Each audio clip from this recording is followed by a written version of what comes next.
What's up? It's the Gary Cantrell Podcast. Welcome back. Glad that you are here. Come on, sit down, grab a seat, make yourself at home. And I got to say first, right at the top of the program here, I am sorry for not doing a podcast sooner. It almost was a month. Had I waited one more week, it would have been like a month since I did my last podcast.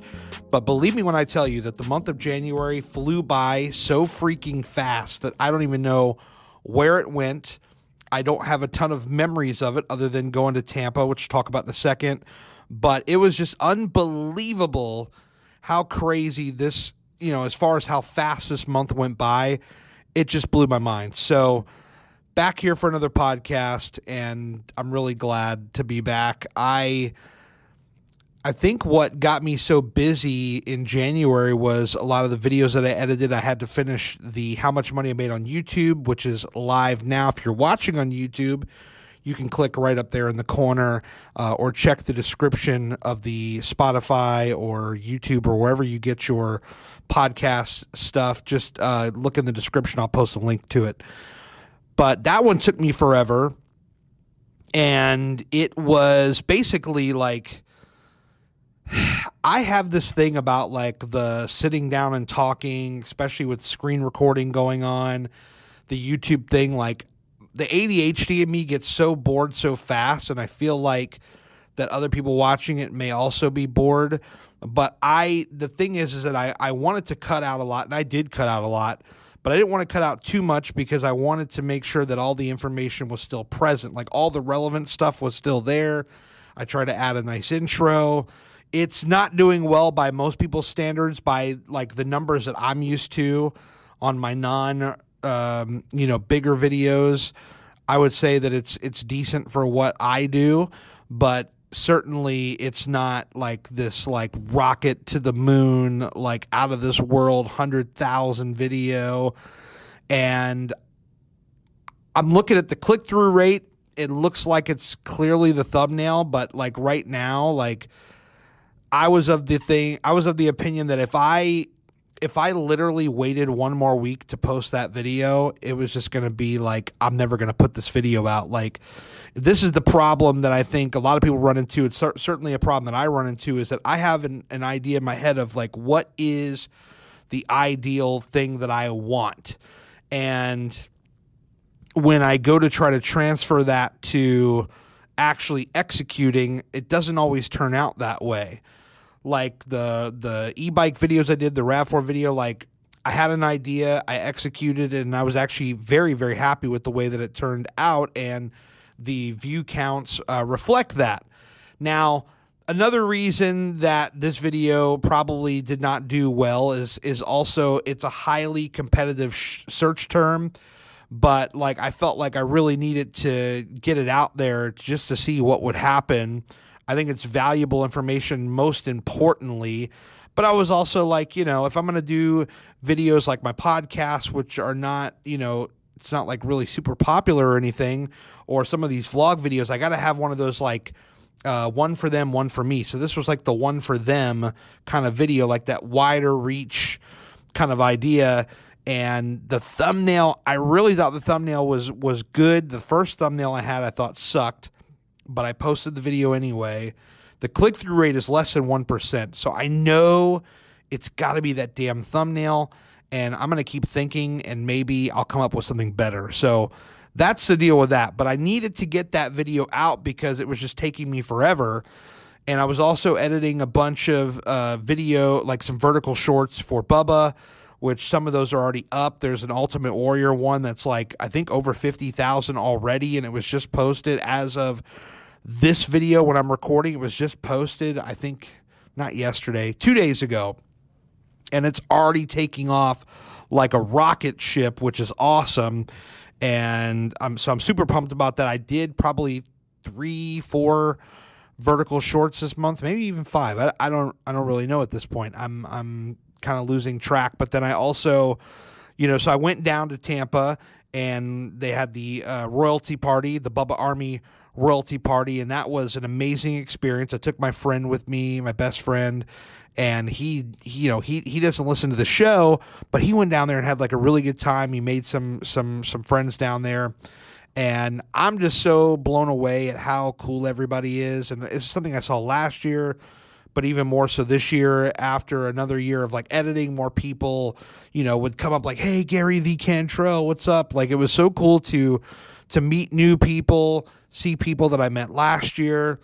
And it was a little easier carrying around my camera and filming this time around because, I had another year of doing the work for the show and, just offering some great videos to them. And so the name kind of it was out there so that when I finally got back to Tampa, people knew who I was. And that was really, it was really like humbling too, because there was a point, I'm going to share this here, but there was a point where it was Saturday night and I'm filming one of the main on stage. Bubba's like giving a speech, and this one fella, they call him Iggy, walked up to me and stuck an envelope in my pocket. And I shared a post on my Instagram about it. I didn't want to go into like too much detail. I want to blow up specific people's spots, but there was a bunch of people, Bubba Army people, that signed a card that had a couple of gift cards in there that was just simply saying like, "Hey man, thank you for all that you do." And that, when I say like I was humbled going down there, that was like the ultimate humbling. I'm so thankful for all the people that I've met as far as through the Bubba Army community. I know a lot of people, they have, like people that are not listeners of the show, they have a negative opinion about the show. There's countless reasons why people might. I am of the belief that it's a great show. It always has been. I think it's better than it's ever been. And people think that, quote unquote, the Bubba Army is a bunch of like Neanderthals and lunatics and all that stuff. But truly, like the real, like the ones that you interact with face to face, you put a name to a face and all that, like these are all real people. They're all real good people. Everybody that I interacted with was super cool. Like, you don't go to an event like that and like there's one or two people that rub you the wrong way. I'm sure maybe somebody else had an experience like that. Like, maybe somebody gets drunk and they're like just talking your ear off or whatever. But like, I didn't experience any of that. Everybody was like so cool. There was a lot of partying before and after the Bubba parties at the hotel and local bars. And it was just an overall super fun experience. Shot a ton of footage. I did mention in the vlog, or I did mention in the podcast, that I was intending to vlog. That did not happen. One of the things that happens when you get down there and there's all these events is that you just lose track of time and things get crazy. And I think the fact that I had my buddy down there with me and I'm trying to show him a bunch of cool stuff around town, it just never happened. I took a lot of pictures, but it never, there was never any vlogs. And the thing about it too is like, I'm always trying to figure out like, how can I work in doing some vlogs and still enjoying myself? And that's a balance I still got to figure out, because if I go back to like, I don't know what, 2018, 2019, I was always looking for those opportunities to vlog wherever I would go. And sometimes it would make the experience a little more nerve-wracking as far as like, you're trying to be in the moment, you're trying to have a good time.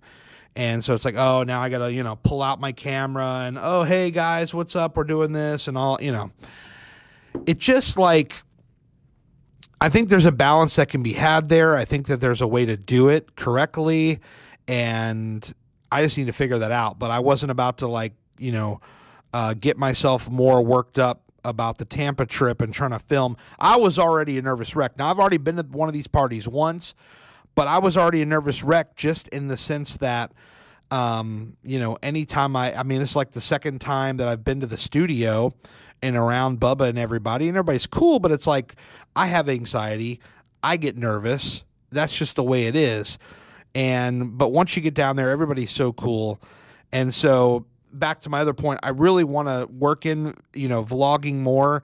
And I think that at some point we're going to be able to work that in. And I want to get more vlogs on the channel. I realize we're just in February. There's all the time in the world to do this stuff. But in my mind, I've got it like figured out, like, oh my God, I got to do this and I got to do that. And it kind of goes to a point, which is, I guess, the bigger point of this podcast. I saw something on Threads of all places. Anybody remember Threads? It's still a site, social media site. It was Instagram's answer to X. And there was somebody, I've seen multiple people posting about this, talking about this, and it kind of goes into like a lot of people on YouTube saying they're quitting or they're burnout or, they want to slow down or whatever. And the fact of the matter is that the whole point of the thread that the person had posted, and I want to go back and try to find it, and I'll try to throw it in the links down below if I can find it. But basically the whole gist was, like, if you're a creator, like let's say you're a YouTuber or you're a podcaster, two of the things we're doing right here, right now, you can't just be that person. Like, you can't just be the guy that talks, the guy or the girl that talks in front of the camera. You can't just be the podcaster, the person that talks in the mic. Like, there's so many parts to the job, if you want to call it that. And that is like, okay, let's say you are a YouTuber. You don't just film yourself. You have to edit that. You have to come up with a thumbnail. You have to come up with a title, a description. If you're a podcaster, you have to edit the audio, edit the video, come up with your title and thumbnail if you're posting it to YouTube or whatever. There are so many different things that you have to be as a creative. You can't just be one thing. Now, if you are the rare one that, does this forever and let's say you've been like 5 to 10 years in the game, you've got over 100,000 subs, potentially more, you're making good money, you got some brand deals. Okay, now you can hire somebody to edit your video.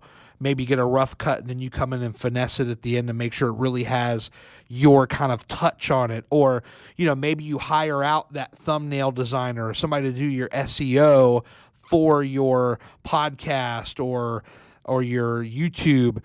And maybe you get somebody to do your vertical shorts. That's one of the things that like slows me down the most is like, I can come in here, I can record a podcast on video, and I can edit that, I can post it, but man, don't ask me to go back and try to find shorts from the damn thing because that takes a while. And there's some AI stuff, like there's Opus Clip AI, which is, you can give it pretty much any YouTube video link and it will go in there, find the high spots, cut them into shorts, caption it for you, which works in a lot of situations. Somebody like me that does vertical shorts, I like to put that ADHD focus on it, where I'm like, okay, this is boring. Next, move on. And I think it gives me a competitive advantage when I'm editing one of those shorts because, I have this idea that, hey, I'm really bored right now with this vertical. It needs to move the hell on.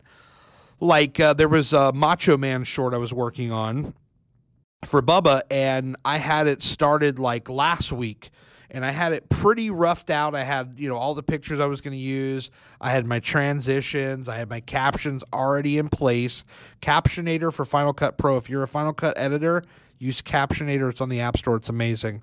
But I had it all roughed out, and I'm watching like the first 5 seconds of it, and it's the same image. And I'm like, okay. And I'm looking at like what. It's Hulk Hogan telling a story about Macho Man, and I'm listening to what Hogan's saying, and I'm like, okay, I need to figure out a second picture here within that first 5 seconds. I need it to switch onto something else because I need to get that attention. And I'm not going to go into all my secret sauce, but if you watch enough of my vertical shorts that I do, you can pretty much figure it out for yourself. But you got a lot of text flying at you. You got pictures and transitions. So basically, long story short, I went in, I added in another picture within the first, I think, 5 seconds. And instantly I'm like, okay, cool. flying text, boom, boom, boom. Here's your picture. It's changing another one into another one. Okay, great. We have like, you know, enough that's happening as somebody's getting ready to flick. The picture is now changing. The words are coming at you, and now they're going to potentially stay on. So we'll see how it does, and we'll see how it performs. So we are in the month of February now. As of this recording, it's the first week of February, and I am now currently laying out my next couple of videos that I'm going to be making. I have a portable vacuum that I'm going to be reviewing here soon. I've got obviously some more podcasts to come. I'm going to make this a little bit of a shorter podcast, believe it or not. I'm not going to talk your ear off for 35 minutes this time. But I have a couple of videos in the pipeline that I'm currently working on, and I'm going to get those to you guys as soon as I can. So if you enjoy the podcast, please do leave a like and a subscribe and a bell notification if you're on YouTube. If you're on Spotify, leave a rating. Apple Podcasts, leave a rating. These are all things that help out the podcast. And I will talk to you guys very soon. Thank you so much for being here. See you on the next one.